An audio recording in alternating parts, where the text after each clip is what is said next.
A few weeks ago, while preparing for this very speech, I did something slightly ironic. Instead of going through my ideas and writing them on my notepad, I just opened ChatGPT and told it to write me a 7-minute TEDx speech on artificial intelligence. Instantly, my screen was flooded with paragraphs, each with clear, structured, argumentative points, and even a conclusion.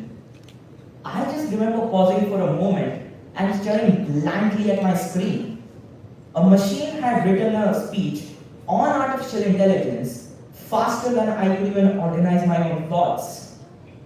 That small moment speaks a lot about this world, a world where my generation is growing up in, a world where intelligence is no longer defined by humans.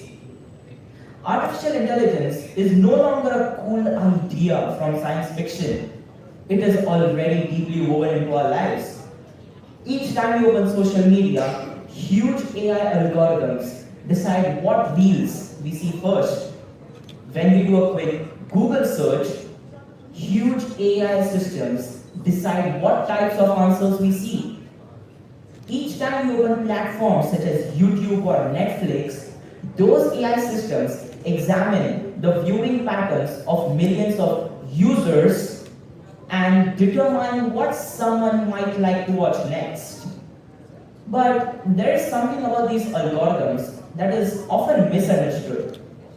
You see, algorithms are not only predicting what we want, over time they're also shaping it.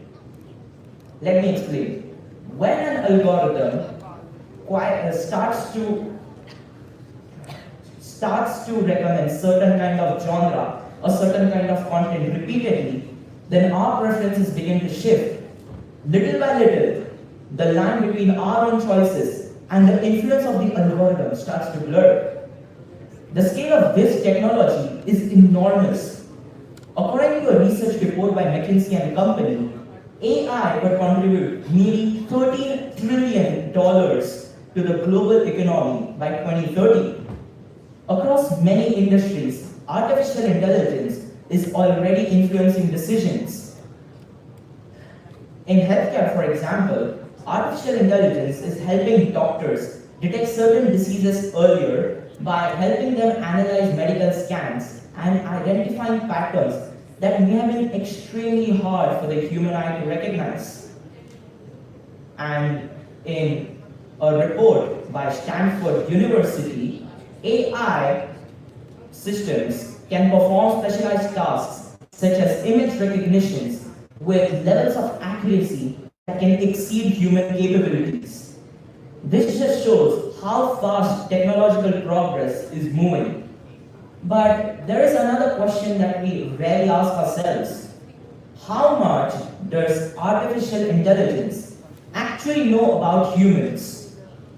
You see, our phones know where we travel. Our searches reveal what we feel curious about. Our messages reflect not only how we communicate, but what we communicate. And the movies, web series, and the reels that we watch online, they just reflect what grabs our attention first. According to a research report by Harvard University, when a person knows that certain information can easily be accessed online, they often know where to access the information rather than remembering the information itself. This just means that when a student knows a scientific fact can easily be accessed on ChatGPT, they only remember what to type on ChatGPT and they do not remember the fact itself.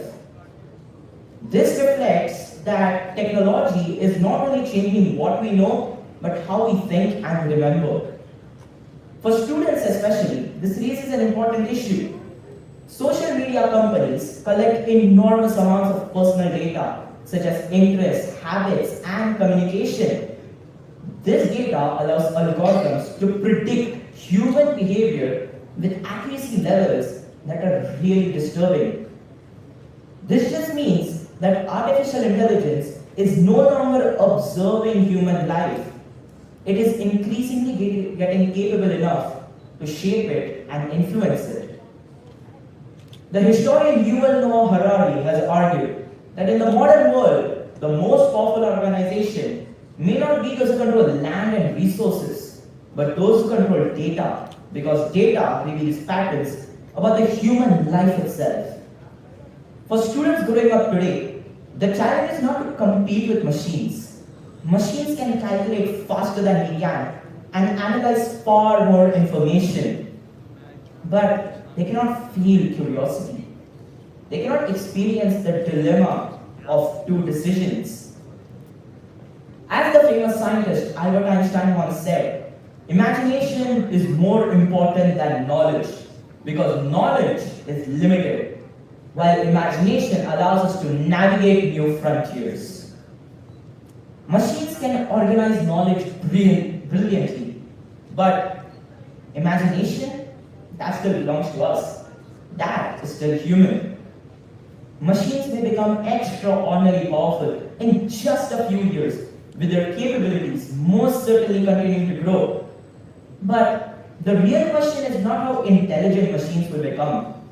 The real question is whether humans will remain to choose thoughtful, curious, and responsible while using them. And that's why I, as a human, believe that if we continue to ask such questions, remain thoughtful, curious, and responsible, even when technology offers us shortcuts, then artificial intelligence will remain what it was always meant to be, an extension of human intelligence, not a substitute for it. Now that I'm done with my TEDx, I just want you all to answer one simple question. I'm pretty sure you remember the part where I said I used ChatGPT to write me a TEDx speech. Well, the TEDx speech that I just spoke was the one that the ChatGPT gave me, or the one that I wrote by myself?